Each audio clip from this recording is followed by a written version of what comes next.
अस्सलाम वालेकुम viewers, welcome to my channel scan world. हम दुनिया के कोने कोने से इंफॉर्मेशन स्कैन करके अपने यूजर्स को प्रोवाइड करते हैं। तो वीडियो को स्टार्ट करने से पहले आप हमारे चैनल को सब्सक्राइब कर लें और बेल आइकन को भी प्रेस कर दें। आज हम बात करेंगे HMS चैलेंजेस। जी हाँ, ये एक जहाज़ का नाम था। इस जहाज़ के सफ़र के बाद क्या तहकीक आई और क्या समुद्री दुनिया के बारे में नई दरियाफ्तें हुई, इस वीडियो में आपको बताऊंगी। इंग्लैंड के शहर साउथहैम्पटन में नेशनल ओशनोग्राफी सेंटर की डेयरी में बहरी जहाज़ों के मस्तक पर बनाए जाने वाला लकड़ी का एक मुजस्मा रखा हुआ है। इंसानी कद से ऊंचा ये मुजस्मा एक जंगजू का है, जिसकी आईनी टोपी की जाली उठी हुई है और जिसकी घनी और लंबी मूंछें हैं।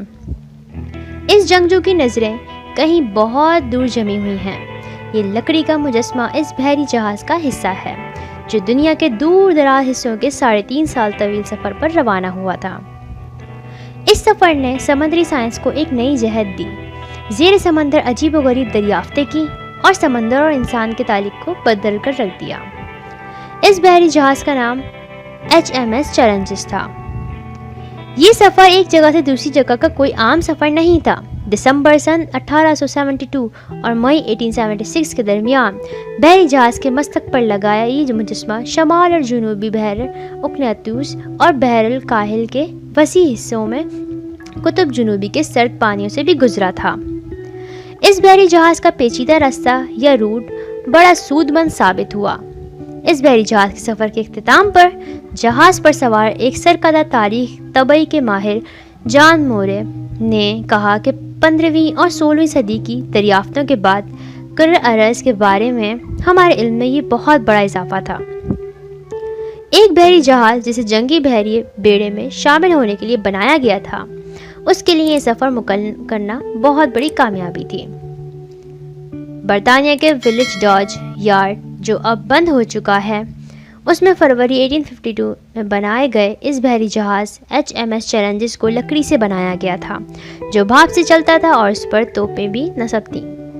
इसकी लंबाई 61 मीटर थी। इस जहाज़ के बनाए जाने से सिर्फ एक हफ्ते कबल लंदन में एक बहुत बड़ा जहाज़ HMS ग्रेट एस्ट्रॉन बहरी जहाज़ मुकम्मल किया गया था, जो 210 मीटर लंबा था और दुनिया में इसकी खबर की गूंज सुनी गई। इसके बरक्स HMS चैलेंजेस की खबर कहीं नहीं सुनाई गई। सन 1870 में 150 साल कबल इस आलमी मुहिम की कहानी उस वक्त शुरू हुई जब एडिनबर्ग यूनिवर्सिटी के प्रोफेसर और समंदरी हयात के माहिर चार्ल्स वेवल थॉमसन ने रॉयल सोसाइटी लंदन को इस बात पर तैयार कर लिया कि वो बैनुल-अक़वामी समंदरों के इस तवील सफ़र में मदद फराहम करें। ये एक अनोखा ख्याल था। ये वो वक्त था जब गहरे समंदरों को खुश्की के सफ़र और महमात के रास्ते में एक रुकावट से ज़्यादा तस्वर किया जाता था। समंदर की लहरों के नीचे जो हयात मौजूद थी, वो इंसान के लिए एक राज ही थी। चार्ल्स डार्विन ने 40 बरस कबल HMS बेगल को समंदरों का पानी का सहरा करार दिया था। इस समुद्री मुहिम की हुकूमत से भी इजाज़त ली और जो बाद में हासिल हो भी गई। शाही बहरिया ने इस मुहिम के लिए अपना एक मजबूत जहाज़ HMS चैलेंजेस देने का फैसला किया, जो 10 साल तक बहरी जंगी मुहिमात में हिस्सा ले चुका था। इसके बाद पूरी संजीदगी से तैयारियां शुरू की गईं। जहाज़ पर लगी 17 तोपों में से 15 को निकाल लिया गया ताकि जहाज़ पर तजुर्बा गाहों और काम करने के लिए जगह बनाई जा सके। समंदर से हासिल किए गए नमूनों को महफूज करने के लिए स्टोर बनाए गए। उसके 200 अफराद पर मुश्तमिल अमले का इंतखाब किया गया, जिसका कप्तान जॉर्ज नॉर्स को इंतखाब किया गया। जॉर्ज नॉर्स सन 1869 में नहर स्वीज़ को पहली मरतबा अबूर करने वाले बहरी जहाज़ के कप्तान होने का एजाज़ भी हासिल कर चुके थे।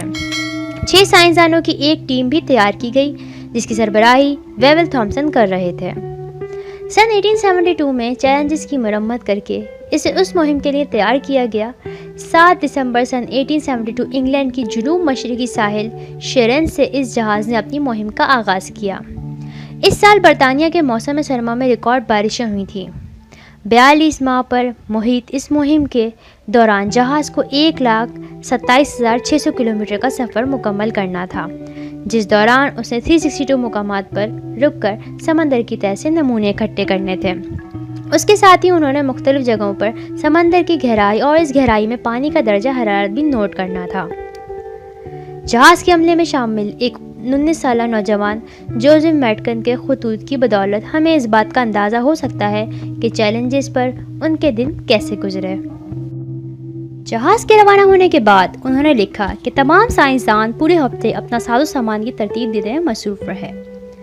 وہ مزید لکھتے ہیں کہ اس ساز و سامان میں ہزاروں کی تعداد میں کانچ کی بوتلیں، چھوٹے باکس جو لوہے کے ٹینکس میں محفوظ کیے گئے تھے تاکہ ان میں کیڑے، تتلیاں، بھنگے، پتنگے اور مختلف پودوں کے نمونے محفوظ کیے جا سکیں۔ اس کے علاوہ مرکزی اشرے پر ایک فوٹوگراف لیبارٹری اور ایک ڈائی سیکشن لیبارٹری بھی بنائی گئی تھی۔ جوزف میٹکن نے لکھا کہ جہاز پر خوراک ان کی توقع سے کم رکھی گئی تھی۔ میٹکن نے مزید لکھا کہ وہ انہیں کبھی اتنی بھوک محسوس نہیں ہوئی تھی۔ اس مہم کے درمیان ہونے والی دریافتیں یقیناً بہت فائدہ مند رہیں۔ اس مہم کی تفصیلات 50 جلدوں اور 29,500 صفحات پر مشتمل ایک رپورٹ میں بیان کی گئیں، جس سے ظاہر ہوتا ہے کہ 4 برس پر طویل اس سفر کے دوران کتنی مفید سائنسی معلومات اکٹھی کی گئی ہیں۔ آج آن لائن پر دستیاب اس مہم میں جمع کیے گئے 4772 نمونوں کو دیکھ کر اندازہ ہوتا ہے کہ سمندری حیات کے بارے میں کتنی معلومات اکٹھی کی گئی ہیں۔